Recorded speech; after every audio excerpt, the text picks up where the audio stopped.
Hi guys welcome back to NR reviews. Bigg Boss ఎప్పుడు promo ఎలా ఉందో చూద్దాం. ప్లీజ్ ప్రోమో చేసే ముందు ఒక లైక్ ఇచ్చేయండి గైస్. ఈ వారం బిగ్ బాస్ హౌస్ నుండి నామినేట్ అయిన కంటెస్టెంట్స్ నిఖిల్, విష్ణుప్రియ. మళ్ళీ ఇది నామినేషన్ ప్రోమోనే ఇచ్చారు. బట్ రోహిణి గారు అయితే ఎలిమినేట్ అయిపోయారు. సో రోహిణిని తీసేసి మిగతా వాళ్ళ నామినేషన్స్ ప్రోమో అయితే ఇచ్చారు. ఎవరెవరు నామినేట్ అయ్యారు, ఇందులో ఎవరు ఎలిమినేట్ అవుతారు అనేసి కొత్త ప్రోమో ఇస్తారు అనుకున్నాం. బట్ లాస్ట్ వీక్ అంతా అయింది డబుల్ ఎలిమినేషన్ చేయబడికి. ఈ వీక్ కూడా డబుల్ ఎలిమినేషన్ చేయబడికి ప్రోమో అయితే ఇవ్వలేదు. సో మళ్ళీ అదే ప్రోమో ఇచ్చారు. బట్ చూద్దాం. విష్ణుప్రియ అయితే అఫీషియల్‌గా బిగ్ బాస్ సీజన్ 8 నుంచి అయితే ఎలిమినేట్ అయ్యింది. బట్ లాస్ట్‌లో తనైతే రియలైజ్ అయిన విధానం చాలా బాగుంది. నాకైతే చాలా బాగా అనిపించింది. బట్ అది కొంచెం ముందే రియలైజ్ అయినట్టుంటే తన గేమ్ మీద తను ఫోకస్ పెట్టుంటే తను ఎలిమినేట్ అయ్యేది కాదని నాకైతే అనిపిస్తుంది. టాప్ 5లో ఖచ్చితంగా ఉండే క్యాండిడేట్ విష్ణుప్రియ. బట్ స్టార్టింగ్ నుంచి ఎంతమందొచ్చి ఏం చెప్పినా గానీ తనైతే బుర్రకి ఎక్కించుకోలేదు. సో, నేను జెన్యూన్‌గా ఉంటా అనే ఒక నన్ను ఆడియన్స్ ఇంతవరకు తీసుకొస్తున్నట్టు వాళ్ళకిది నచ్చుతుంది గాబట్టి నన్ను తీసుకొస్తుర్రు అనే ఒక దాంట్లో ఉంది. బట్ తనైతే జెన్యూనే ఉంది. కాదనలేం అందులో.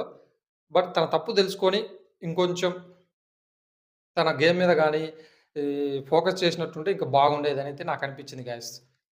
విష్ణుప్రియ ఎలిమినేట్ కారణానికైతే ఇవి రీజన్స్.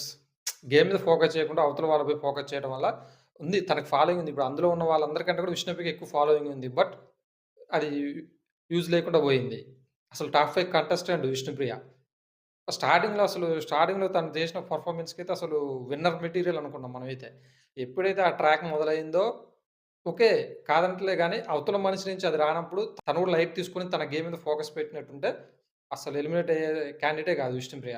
బట్ బ్యాడ్ లక్ ఏం చేస్తాం. ఎంతమందొచ్చి చెప్పినా గానీ తనైతే రియలైజ్ కాలేదు. ఇప్పుడు లాస్ట్ మూమెంట్‌లో ఈ రిగ్రెట్ అయ్యిరని నాగార్జున సార్ అడిగినప్పుడైతే ఇప్పుడు చెప్తుంది. బట్ నో యూజ్ ఆల్‌మోస్ట్ అంటారు కదా! చేతులు కాలాక ఆకులు పట్టుకుంటే ఏమొస్తదనేసి ఆ సిట్యుయేషన్‌లో ఉంది. బట్ కొంచెం విష్ణుప్రియ ఉంటే బాగుండేదన్నట్టయితే నాకనిపించింది. బట్ ఎప్పుడో ఎలిమినేట్ కావాల్సింది.